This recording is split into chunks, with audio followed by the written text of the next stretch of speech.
The Thief series follows the exploits of anti-hero burglar Garrett, as he becomes entangled in one conspiracy after another, while mostly just trying to make a living. It's a dishonest living, for sure, but in the city that's all too common, and it can be a dark and grimy place to live in. Before we can dive into the games themselves, we must first study that city, its layout, people, rulers, law enforcement, and the different factions that call it home. The city is a sprawling metropolis with a combination of medieval and Victorian-era construction plus steampunk tech, so there are modern buildings sitting side by side with spires and small fortresses, and a combination of firelight and electric lamps, the latter becoming much more commonplace during and after the second title, as the Mechanists really push forward their modernizing agenda. The city is a coastal town, with a couple of islands nearby and explored in 2 of the games, and with a huge river bisecting it. It's divided into 15 districts, partially explored or at least mentioned across the series, though their distribution is the subject of speculation, as there isn't a definitive map of the city.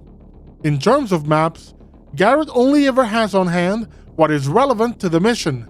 Thief Deadly Shadows, while having an explorable city, only has a fragment of the whole thing, and even then, it folded several districts into others. As with any city, this one is a mix of affluent neighborhoods, like Hightown and Oldale, middle-class sections like Stone Market and New Market, and the rougher parts of town like the Docks and South Quarter. The most important among them all, though, is the Old Quarter, the oldest part of the town. Some say the city grew around it, and it's very important because an entire section of it was walled off some 50 years prior to the Dark Project, to protect the rest of the city from the undead monstrosities that had overrun the place, an event dubbed the Cataclysm or the Catastrophe. As for the cause of this, we'll get to that. At the top of the city sits the Baron, head of the nobility and commander of its armies and of the City Watch, which at some point was simply called the Baron's Police. He is the ultimate authority in the city, his words carrying the most weight, even if the city did have a council. In certain documents, they're called the City Council, and in others, the Regency Council, though it's unknown if they're the same organization or not, given that the document mentioning the City Council is from that walled-off section of the city. Unlike the reboot title, where the Baron's name is well known and Garrett interacts with him, the original Baron was more of a nebulous figure. His name is never even mentioned. In fact, the closest thing we have to a Baron's name is Baron Bressling, from a quote shown in a loading screen on Thief Deadly Shadows. But as there is nothing found in any of the levels, such as the document, it's impossible to know if that is the name of the current Baron or a past one. We don't even know if the Baron in charge of the city when that old section got cordoned off is the same Baron serving at the time of the Dark Project.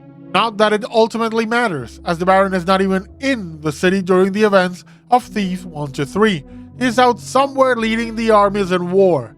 We hear NPCs make comments about his campaign in Thief Deadly Shadows. With a game centered around the thief, you'll not be surprised that there are people, a whole organization of them, dedicated to stopping you in your tracks. And it's not just the private guards of whatever merchant or noble or religious faction you're currently stripping of everything but the paint. As I mentioned in the previous section, the Baron's Police became the City Watch, aka City PD, though that wasn't always the case.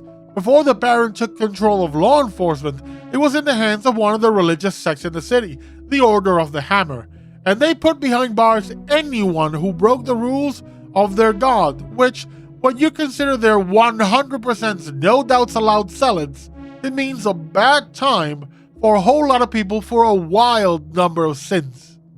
Having said all this, even after the Baron took over, the Hammerites still ran some of the prisons, a famous one being Crackscleft, which you break into in Thief the Dark Project. But they're not in control of all prisons, as by the time of Deadly Shadows, there is a prison near South Quarter ran by the City Watch. But with the Baron out fighting wars, the authority over the Watch was in the hands of the Sheriff. A man named Truart holds the position in Thief 2, and despite being something of an effective leader, he's tremendously corrupt, at the beck and call of an even more hardcore Hammerite splinter group known as the Mechanists. but more on those later. But where there's law, there's gotta be disorder too, and that's the criminal underbelly of the city, formed of various burglars, cutthroats, and the occasional organization such as the Downwind Thieves Guild. But the real players, the real power in the shadows, and which the City Watch dedicated an entire division to with questionable success, are the Wardens. Warden might make it sound like they're guardians, protectors, but in fact they're just the biggest crime lords in the city. Over the course of the series, you learn of 3, with a 4th one apparently eliminated in the early days of the City Watch, when the Baron was still very much hands-on with them. The remaining ones are Ramirez. He tries to kill Garrett in the Dark Project after the thief refused to join him. As payback, Garrett infiltrated his manor and stripped it clean. Webster, only information about him comes from notes in Ramirez's estate. Then the last one is Rapudo. Never actually appears, but Ramirez keeps tabs on him, and rumor has it that it was him that turned the Wall, the 4th Warden, over to the authorities. The Order of the Hammer, aka the Hammerites, is a technocratic religious sect that follows the Master Builder, or simply the Builder, a god of progress, innovation, and order. Among its chief tenets is using the bounty of nature as raw materials for their purposes. Members of the Order, exclusively men, are not just warriors with high martial proficiency, especially fighting with hammers, which to them are a tool, a weapon, and a holy symbol, but they are also building contractors and are responsible for most of the factories and technological advancements in the city. The Hammerites tend to speak in an older English compared to the rest of the city's residents.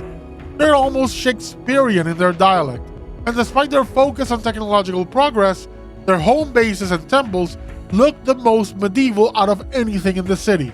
Stone edifices with torch lighting for the most part. It's implied that the Hammerites may have been responsible for the catastrophe or cataclysm that resulted in the undead horde that required a section of the city to be walled off, as the onslaught is said to have started in their temple, which then the keepers sealed off with elemental glyphs to contain the damage as much as possible. Inside the cathedral is the Eye, one of the Sentients, a set of intellect-possessing artifacts created by the ancient keepers. The Hammerites apparently attempted to use the Eye and did so poorly, though some notes between keepers suggest that the Trickster, the Builder's arch-enemy, may have had a hand in it too. It may have been this experience with the Eye that allowed the Hammerites to create a fake version of it, which they handed to Garrett so he could replace the original one at the core of the Maw of Chaos, the home realm of the Trickster, and where the deity prepared to perform a ritual which would remake the world, essentially killing everybody. He aimed to channel the power of basically ley lines through the Eye, which at this point contained Garrett's right eye. Yeah, it's not just a sentient artifact. It opens up and has a cavity where the Trickster placed Garrett's eye after ripping it out, as it's the step needed to prepare the eye for its part in the ritual. Of course, when Garrett swaps the eye with the replica, the ritual fails and the Trickster is eliminated, causing an imbalance between order and chaos, between nature and technology, and the imbalance took the form of the Mechanists, a splinter group from the Hammerites which took the technological path to the extreme, creating automatons and automated security systems. It turns out that even the Builder, according to the original tenets, had a limit, a cap, on the level of technological advancement. At least that's my best guess, as the creations of the Mechanists and their engineers were dubbed heretical by the original flavor Hammerites. It could also be that the Mechanists' goal was to replace everything living with mechanical elements, to destroy all nature and organic things, leaving only the pure, unsullied machinery. Considering the lore of the Builder being that he raised humanity out of savagery and gave them the tools to create civilization, the notion of using the tools to replace civilization and those blessed by the Builder, aka people, is probably heretical, not to mention completely bonkers. But that's the only term you can use for Karis, the man behind the Mechanists, who not only claimed he had visions of the Builder anointing him with his sacred task, but wrote entire new passages of the Hammerite faith where not only was he more or less the main character, but at times even blurred the lines between himself and the Builder, as if he were somehow the god's avatar or the god himself. Mecha Jesus, basically. Unfortunately for him, much like with the Trickster, Garrett did some subtle manipulations and trapped Karras and his mechanical monstrosities in their cathedral, where they were subsequently destroyed, turning Karras' plan of citywide destruction on him. Now, from one lunatic to a whole bunch of them. The Pagans are essentially eco-terrorists, whereas the Order of the Hammer strives for the progress of civilization and the expansion of cities and more through the exploitation of natural resources. The Pagans' goal is that of their god, the Trickster, a deity of nature and chaos, who wishes nothing more than to return everything to nature and abhors the use of its bounty as raw materials. Where the Hammerites speak in a very old-timey English, the Pagans speak in a rather sing-songy way and end all words in S or in IE, as in I speaks or the woodsy lord, which by the way is one of the epithets for the Trickster. Let's just say they speak like Smeagol from The Lord of the Rings. That should give you a good idea of how the Pagans talk. The Pagans aren't just comprised of mortal followers, but also nature spirits, such as Victoria, who is a dryad, but posed as a human during the events of the Dark Project so she could better mingle among people in the city, which was the same thing her master, the Trickster, was doing. Some members of the cult are capable of using nature magic, which mostly means they can throw fireballs at you. Green fireballs at that. Though this is only in Thief 3. Though pagan humans do appear in Thief 2, Deadly Shadows marks the first time the mortal pagans appear as enemies. Prior to this title, the forces of the Trickster are primarily comprised of chaos beasts, what some editions of Dungeons & Dragons will call monstrous humanoids, plus really creepy spiders and some kamikaze lizards. In fact, these explosive iguanas are part of your toolset in Thief 2. The rest are monkey men, insect guys, and walking crawfish. They're all deadly, and the sounds they make are incredibly unnerving. And in both the Dark Project and the Metal Age, you get to spend some quality time with them. After the defeat of the Trickster in Thief 1, the Pagans retreat and are very much on the defensive in Thief 2, as the Mechanists take a proactive approach to their religious rivalry, their forces pursuing and purging the Pagans, even going so far as using their influence over the Sheriff to have him outlaw Pagans and order all members of the City Watch to take them out on sight. But by the time of Thief 3 Deadly Shadows, the Pagans are making more concerted strides into the city, something they hadn't done before, as they very much prefer living among nature. They take over small sections of the city, a rundown building here, a network of caves, a community garden there, or even an alleyway, and set up groves in them, helping nature retake even a small patch of the city's land. The last major group of the city are the Keepers, a secret monastic order of scholars that keep the chronicle of the city. They also have centuries worth of prophecies that foretell the many crises coming to the city and its people. The events of all three games are part of different prophecies, and in fact, the third such prophecy warns of the end that is coming for the Keepers themselves, the danger being the Brethren and Betrayer, someone that at least some of them believe is Garrett, which leads to all sorts of misunderstandings and attempted assassinations. The Keepers use glyphs for all their supernatural powers, including the ability to hide in plain sight. In fact, entire buildings are hidden from the view of the people in the city. They walk past them every day without seeing a thing. If anyone's seen the Alec Baldwin adaptation of the pulp comic hero The Shadow, you'll have a good idea of the kind of mental clouding the Keepers are capable of. The use of this ability is why Garrett pickpocketing a Keeper when he was a street urchin was so impressive to them, because the way it usually goes is that a Keeper is only visible if they want to be. But the glyphs aren't just for magical purposes, they're also the Keeper's own alphabet, their special code. But it seems like each symbol does carry some form of magical power, which comes into play in Deadly Shadows, as one of the signs of the coming crisis is that the glyphs start acting strangely. Scribes complain of glyphs changing after writing and others disappearing altogether. In fact, it's mentioned a couple of times that the pages that would foretell events after the crisis are blank, though it's not clear they were always blank or if they vanished during the events of the game. But the prophecies do mention the unwritten time, so I tend to lean towards the pages having been blank from the beginning.